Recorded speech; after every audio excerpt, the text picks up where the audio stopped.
రాష్ట్రంలోని ప్రజలకు కానీ రాష్ట్రానికి కానీ ఉపయోగపడే బడ్జెట్ సమావేశాలు ఒకవైపు జరుగుతుంటే నాకు ప్రతిపక్ష హోదా ఇస్తే కానీ నేను అసెంబ్లీకి రాను అంటూ పంకుపట్టు కూర్చున్న జగన్మోహన్ రెడ్డి ఇక్కడ పెళ్లిళ్ళకు కానీ పేరంటాలకు కానీ ఏదైతే గనక చనిపోయారో అక్కడికి కానీ తిరుగుతూనే ఉంటారు. ఎందువల్ల అంటారు ఈ విపరీత ధోరణి జగన్మోహన్ రెడ్డికి? అందరికీ నమస్కారం. ఏదైతే ఒక మనిషి వ్యక్తిత్వాన్ని మనం గమనించుకోవచ్చు, అలాగే జగన్మోహన్ రెడ్డి గారి వ్యక్తిత్వాన్ని మనం చూస్తున్నాం. వాళ్ళ రాజకీయాల్లో ఆయన వాళ్ళ పార్టీ వైఎస్ఆర్ పార్టీ పెట్టిన కాబట్టి చూస్తూనే ఉన్నాం. ప్రతిదీ కూడా సమాజానికి నచ్చింది ఏది కూడా ఆయనకు నచ్చదు. ఆయన మనసుకు నచ్చింది ఆయన చేయాల్సింది చేసుకుంటాడు తప్ప ఎవరిని కూడా సమర్థించే విషయాల్లో ఆయన ఎక్కడా ఉండడు. ఇప్పుడు ప్రతిపక్ష హోదా అన్నారు. ప్రతిపక్ష హోదా మీకు రాని హోదా, మీకు అవకాశం లేని హోదా, ప్రజలు మీకు ఇవ్వని హోదా ఎలా ఇస్తారు? మీకు 175 స్థానాల్లో ఈ రాష్ట్రంలో మీకు కేవలం 11 స్థానాల్ని ప్రజలు పరిమితం చేశారు. మీరు 5 ఏళ్ళు పరిపాలిస్తే మేము ఏదో ప్రజలకు ఇచ్చాం అకౌంట్లో వేసామని చెప్పుకొని ఊరుగా డబ్బాలు కొట్టుకుంటే మీకు ప్రజలు ఇచ్చింది 11 సీట్లు. 11 సీట్లు ఉన్న పార్టీకి ప్రతిపక్ష హోదా ఎలా ఇస్తారు?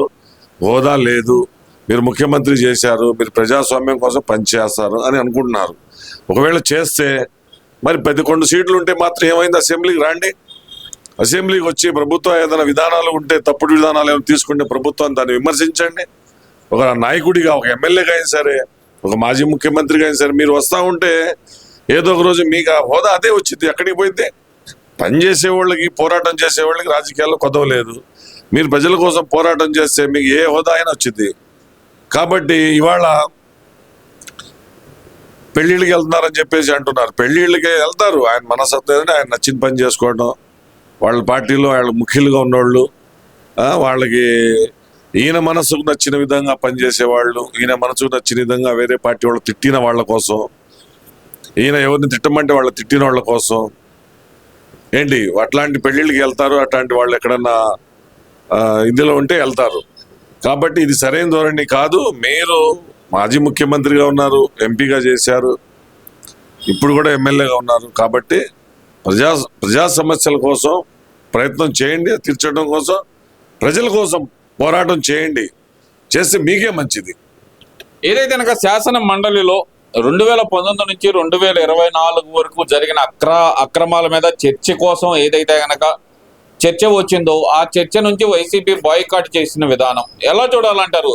అది కాక వెళ్ళేటప్పుడు వాళ్ళు చేస్తున్న వ్యాఖ్యలు ఏంటంటే 2014 నుంచి 2024 దాకా చేద్దామంటే అధికార పక్షం నుంచి వచ్చే సమాధానం చెప్పే లోపే వాళ్ళు బాయ్కాట్ చేసి వెళ్ళడాన్ని అసలు ఎలా చూడొచ్చుంటారు? వాకౌట్ చేసుకుంటా వెళ్ళిపోతున్నారు.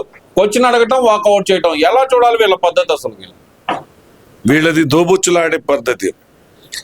వాళ్ళు ప్రశ్న వేస్తారు, ఆ ప్రశ్న రికార్డ్ అయిపోతుందనే ప్రభుత్వం సమాధానం చెప్పి వీళ్ళ యొక్క అవినీతి భాగవతాల్ని బయటికి తీసే విధంగా ఒక చర్చ తీద్దాం. అది 14 నుంచి కావచ్చు, 2004 నుంచి కావచ్చు, ఎప్పటి నుంచి అయినా సరే ఒక చర్చ పెడదాం అన్నప్పుడు వీళ్ళు అక్కడ నిలబడలేరు. ఎందుకంటే ఈ రాష్ట్రంలో ఎప్పుడు జరగనటువంటి అవినీతి 2019 నుంచి 2024 మధ్యకాలంలో జరిగింది. కాబట్టి ఎమ్మెల్సీలు కూడా ఏంటంటే జగన్మోహన్ రెడ్డి తొత్తులు తప్ప వాళ్ళకి ప్రజా సమస్యల మీద కానీ రాష్ట్ర పరిస్థితుల మీద కానీ ఎక్కడ కూడా వాళ్ళకి కూడా పెద్ద అవగాహన ఉంటుంది. నాకు తెలిసి అవగాహన ఉంటే ఎవరైనా సరే చర్చిస్తారు, ప్రజల కోసం పోరాటం చేస్తారు. వీళ్ళది ఎలాంటి మనస్తత్వాలంటే ఏదో ఒక తేనె తట్టినట్టు కదిలించి మనం ఉరకాలా, అది వేరే వాళ్ళకి కుట్టాలా, వాళ్ళు బాధపడతాంటే మనం ఆనందం పొందాలనే ఒక మనస్తత్వం ఈ వైఎస్ఆర్ పార్టీలో ఇప్పుడు కూడా కొనసాగుతుంది.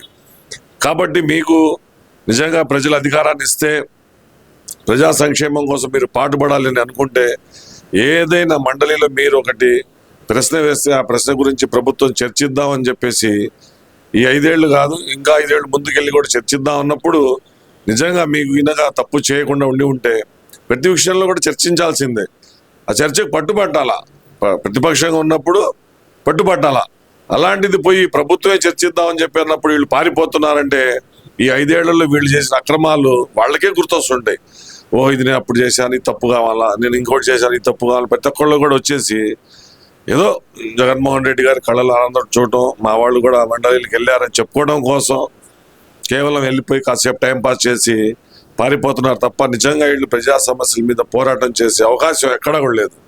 మరి ఇక్కడ ఇంకో విషయం తీసుకుంటే ఒకవైపు ఏదైతే గనక మద్యం గడిచిన 5 సంవత్సరాల్లో ఏదైతే కనుక మద్యం విధానం ఉందో దాని మీద ఏసీబీ విచారణ ప్రారంభమై ఓ పక్కన విచారణ జరుగుతున్న సమయంలోనే నాకు ముందస్తు బెయిల్ కావాలి అంటూ ఎంపీ మిథున్ రెడ్డి హైకోర్టును ఆశ్రయించడాన్ని అసలు ఎలా చూడాలంటారు?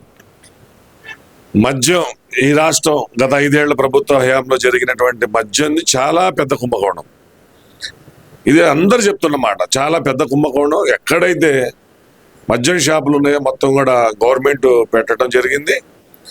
ప్రైవేట్ వ్యక్తుల నుంచి లాక్కొని ప్రభుత్వం నడుపుతుందని చెప్పేసి ప్రభుత్వ మద్యం దుకాణాలు ఎక్కడ కూడా ఫోన్పేలు కానీ ఏది లేకుండా చేసి డైరెక్ట్గా ప్రజల నుంచి డబ్బులు తీసుకొని చాలా కల్తీ రకమైన మద్యం అమ్మేసి ఎంతో మంది రాష్ట్రంలో చనిపోవటానికి కారణమైనటువంటి మద్యం మాఫియా చాలా పెద్దది ఈ రాష్ట్రంలో. అది గత ముఖ్యమంత్రి గారికి చాలా దగ్గరగా ఉన్న వ్యక్తులు కేవలం 3-4 మాత్రమే వేళ్ల మీద లెక్కేసుకోవచ్చు. అలాంటి వ్యక్తులు ఈ మద్యం మాఫియా నడిపేసి వీళ్ళందరూ కూడా వాటాలు పంచుకోవడం జరిగిందని చెప్పేసి ప్రజలందరూ కూడా ఆ రోజు అనుకున్న పరిస్థితి. అదే నిజం జరిగి ఉండిద్ది. ఇవాళ చూస్తుంటే మద్యంపై సిబిఐ ఎంక్వైరీ చేస్తుంటే మరి ఆ రోజు పెద్దిరెడ్డి రామచంద్రారెడ్డి కానీ వాళ్ళ అబ్బాయి గారు కానీ మిథున్ రెడ్డిది ఏదైనా ప్రధాన హస్తం ఉండింది. కాబట్టి ఇది ఎక్కడ బయటపడిపోతుందో, ఎక్కడ అరెస్ట్ చేస్తారో అని చెప్పేసి ఆల్రెడీ ఒంగోలుకు సంబంధించిన ఒక ఆయన్ని ఢిల్లీ మద్యం కేసులో అరెస్ట్ చేశారు. అలాగే ఇప్పుడు రాష్ట్రంలో కూడా చాలా మంది అరెస్ట్ అవ్వచ్చేమో మద్యం కేసులో. ఎందుకంటే మద్యంలో తీవ్రమైన దారుణం జరిగింది. చాలా కల్తీ మద్యం అమ్మేసి రాష్ట్రంలో పేదవాళ్ళ రక్తాన్ని తాగారు, పేదవాళ్ళ డబ్బులు దోచుకున్నారు. అదేమంటే మద్యాన్ని నిషేధిస్తాం, 5 స్టార్ హోటల్కి పరిమితం చేస్తామని ఆనాడు ప్రగల్భాలు పలికినటువంటి జగన్మోహన్ రెడ్డి గారు వాళ్ళ ప్రభుత్వం రాగానే అమాంతం కూడా 100 రూపాయలు ఉంది 300 రూపాయలు చేసేసి 150 ఉంది 400 చేశారు, 200 ఉంది 500 చేశారు. చేసి ప్రజల దగ్గర డబ్బులు దోచుకొని పెద్ద కుంభకోణం మద్యం మాఫియా అనేది గత 5 ఏళ్ళు ఈ రాష్ట్రంలో జరిగినటువంటిది చాలా చాలా పెద్ద కుంభకోణం. దీని గురించి సిబిఐ ఎంక్వైరీ పూర్తిగా దర్యాప్తు జరగాల్సిందే. ఎవరైతే ఆ రోజు దాచుకున్నారో వాళ్ళందరూ కూడా దాని యొక్క పర్యవసాన్ని ఎదుర్కోవాల్సిందని చెప్పేసి తెలియజేస్తున్నారు. అంటే ఇక్కడ ముఖ్యంగా చూస్తే కనుక ఈ ముందస్తు బెయిల్ పిటిషన్లు వేస్తున్నారు అంటే కనుక నేరం ఒప్పుకున్నట్టే అనుకోవచ్చు అంటారా, లేదంటే కనుక తప్పించుకునే ఆలోచనలో ఏదన్నా వేస్తున్నారు అనుకోవాలంటారా? ఎందుకంటే కనుక గడిచినసారి ఏదైతే జగన్మోహన్ రెడ్డి ఇంటి ముందల తగలబడిందని సీసీ ఫుటేజే ఇంతవరకు ఇవ్వలేదు వీళ్ళు. ఎలా చూడాలంటారు ఇదంతా? ఇప్పుడు మనం ఎన్నిసార్లు చెప్పుకున్నా కూడా వాళ్ళ మనస్తత్వాలు ఒకటే, అదే తీరులో ఉంటారు. వాళ్ళు ప్రతి దాంట్లో ముందస్తు బెయిల్ తెచ్చుకున్నారంటే జాగ్రత్త కోసమే కదా. సంపాదించిన డబ్బులు, చేసిన అవినీతి వాళ్ళకి తెలుసు ఉండేది. ఏదో ఆ మోట్లు ఎక్కడ ఉన్నాయో వాళ్ళకి తెలుసు కాబట్టి చేసిన అవినీతి మరి అది వచ్చి ఎక్కడ మెడకు చుట్టేసుకుంటుందని చెప్పి భయపడిపోయి కోర్టుకి ఏదైనా ఉంటే తప్పుడు సాక్ష్యాలు సృష్టించి కోర్టులో బెయిల్ తెచ్చుకుంటే కాళ్ళం వెళ్ళబుచ్చొచ్చు, ఏదో రోజు ఏదో ఒకటి జరిగిపోయింది, మనం తప్పించుకోవచ్చు అనే భావంతో చాలా మంది ఆ రోజు తప్పులు చేసిన నాయకులు బెయిల్ తీసుకోవడం, ముందస్తు బెయిల్ కోసం ప్రయత్నాలు చేస్తున్నారు. ఇక తాడేపల్లిలో అంటారు, మీరు అడిగినట్టు తాడేపల్లిలో సిబిఐ ఎంక్వైరీ అని చెప్పేసి వాళ్ళ పొద్దున పేపర్ రాగానే సాయంత్రానికి ఆయన ఇంటి ముందు పేపర్లు మొత్తం అది నిప్పులు తగలబడిపోయినాయి, గోడను తగలబడిపోయింది, వాళ్ళ ఇంటికాడ తగలబడిపోయింది. అంతే అసలు సాధారణం జరిగేదే.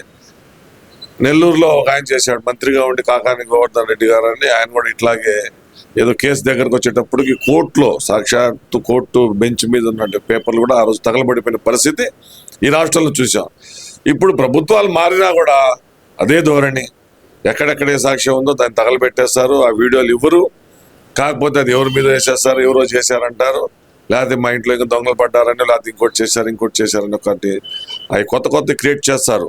చేసేసి ఏదైతే ఉందో ఈ తప్పుడు సాక్ష్యాలు సృష్టించడం, చేసిన అగాత్యాల నుంచి బయటపడడం కోసం ఇలాంటి ప్రయత్నాలు అని చెప్పి కూడా క్రిమినల్ మైండ్లో ఆలోచనలో భాగంగా చేస్తూనే ఉంటారు.